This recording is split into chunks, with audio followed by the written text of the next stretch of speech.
70 और 80 के दौर में धर्मेंद्र और अमिताभ बच्चन का स्टारडम ऊंचाइयों पर था। उस दौर में इनकी अलग अलग फिल्में बॉक्स ऑफिस पर कमाल करती थी। फिल्म इंडस्ट्री के ये दोनों सितारे अपने अभिनय के अंदाज के लिए लोकप्रिय थे।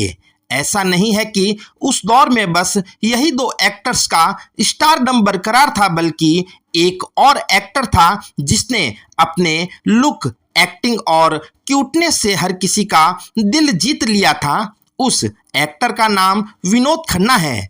आज भले ही विनोद खन्ना इस दुनिया में नहीं है, लेकिन उनसे जुड़े किस्से हमेशा याद किए जाएंगे। वैसे तो विनोद खन्ना को लेकर कई किस्से मशहूर है, लेकिन यहाँ बात सिर्फ उस किस्से की करेंगे जब उनका पंगा अमिताभ बच्चन और धर्मेंद्र से अलग अलग समय पर हुआ। 6 अक्टूबर 1946 को ब्रिटिश इंडिया के पेशावर में इनका जन्म हुआ था।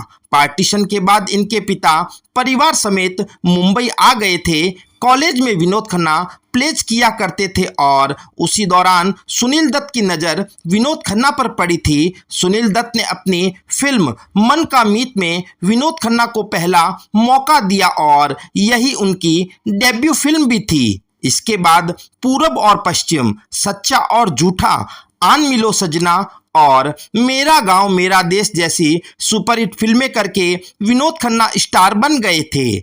ऐसा बताया जाता है कि विनोद खन्ना बहुत शांत व्यक्ति थे। उन्हें कभी गुस्सा नहीं आता था और अपने काम को पूरी ईमानदारी से करते थे। विनोद खन्ना का कैरियर 1947 से 1982 तक पीक पर रहा है और उस दौरान उन्होंने ढेरों सुपरहिट फिल्में दी। इनमें से कुछ सोलो थी और कई मल्टी स्टारर थी। मीडिया रिपोर्ट्स के मुताबिक साल 1982 के बाद विनोद खन्ना का ओशो की शरण में जाना उनके कैरियर के ग्राफ को नीचे ले गया। विनोद खन्ना हिंदी सिनेमा के स्टार बन चुके थे, लेकिन साल 1982 के बाद वो ओशो के पास अमेरिका चले गए और संन्यास ले लिया। हालांकि करीब 5 सालों के बाद वे लौटे और फिर से एक्टिंग कैरियर शुरू किया, लेकिन तब तक उनका वो स्टारडम कम होने लगा था जो हुआ करता था। विनोद खन्ना ने 90s और 2000 में कई फिल्में की, जिनमें कुछ सफल हुई तो कुछ असफल हुई। विनोद खन्ना की आखिरी फिल्म दिलवाले थी, जिसमें वो शाहरुख खान के पिता बने थे। 27 अप्रैल 2017 को विनोद खन्ना का निधन 70 साल की उम्र में हो गया था। मीडिया रिपोर्ट्स के मुताबिक धर्मेंद्र विनोद खन्ना को अपना छोटा भाई मानते थे और उन्हें कई फिल्में भी दिलवाई है। धर्मेंद्र चाहते थे कि विनोद उनके करीब रहे और उनकी हर बात माने, लेकिन विनोद खन्ना अपनी पर्सनल और प्रोफेशनल लाइफ में इतना मशरूम थे कि धर्मेंद्र से मिल नहीं पाते थे। एक दौर की बात है जब विनोद खन्ना और अमृता सिंह के अफेयर के चर्चे काफ़ी सुर्खियों में थे। विनोद खन्ना ने अपना समय फिल्मों और पर्सनल लाइफ में बांट दिया था। एक बार धर्मेंद्र ने उन्हें पार्टी के लिए बुलाया था, लेकिन विनोद खन्ना पहुंच नहीं पाए और ना आने का कारण भी नहीं बताया। इस पर धर्मेंद्र काफ़ी नाराज हुए थे और काफ़ी समय तक विनोद खन्ना से बात नहीं की थी। मीडिया रिपोर्ट्स में बताया गया कि उस दौर में होने वाली फिल्मी इवेंट्स पर भी धर्मेंद्र पब्लिकली विनोद खन्ना को इग्नोर करते थे। बाद में विनोद खन्ना ने माफ़ी मांगी और वो फिर से दोस्त हुए।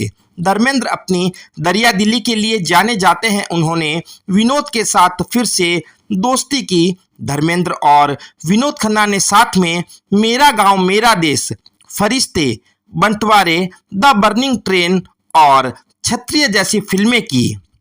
अगर बात अमिताभ बच्चन और विनोद खन्ना की करें तो इन्होंने भी साथ में कई फिल्में की। विनोद और अमिताभ ने साथ में अमर अकबर एंथोनी, मुकद्दर का सिकंदर, परवरिश, हेरा फेरी, खून पसीना, जमीर जैसी बेहतरीन फिल्में की है। बताया जाता है कि फिल्म मुकद्दर का सिकंदर की शूटिंग के समय तक विनोद खन्ना कई सुपरहिट फिल्में दे चुके थे, जबकि अमिताभ बच्चन ने 3-4 ही सफल फिल्में दी थी। रिपोर्ट्स के मुताबिक अमिताभ बच्चन को टॉप पर पहुंचने की जल्दी थी, जबकि विनोद खन्ना की लोकप्रियता बन चुकी थी। एक फिल्म के दौरान ऐसा सीन फिल्माया गया जिसमें विनोद खन्ना को शारीरिक रूप से परेशानी उठानी पड़ी थी। दरअसल हुआ यूं था कि फिल्म मुकद्दर का सिकंदर की शूटिंग के दौरान एक ग्लास अमित जी विनोद की तरफ उछाल कर फेंकते हैं, जिसमें विनोद को झुक जाना था, लेकिन वो ऐसा नहीं कर सके और गिलास उनके चिन से लग गया। बताया जाता है कि उन्हें टांके लगाने पड़े थे और इसको लेकर अमिताभ बच्चन ने माफी भी मांगी थी। काफी समय तक विनोद उनसे नाराज रहे, क्योंकि उन्हें लगता था कि वो गिलास अमिताभ ने जानबूझकर फेंका था। हालांकि बाद में सारी बातें आई गई हो गई और अमिताभ बच्चन की विनोद खन्ना से दोस्ती बरकरार रही। आई होप फ्रेंड आपको यह वीडियो अच्छी लगी होगी। बॉलीवुड के इसी प्रकार के मज़ेदार और मनोरंजक किस्से सुनने के लिए हमारे यूट्यूब चैनल को सब्सक्राइब करना ना भूलें। Thanks for watching this video.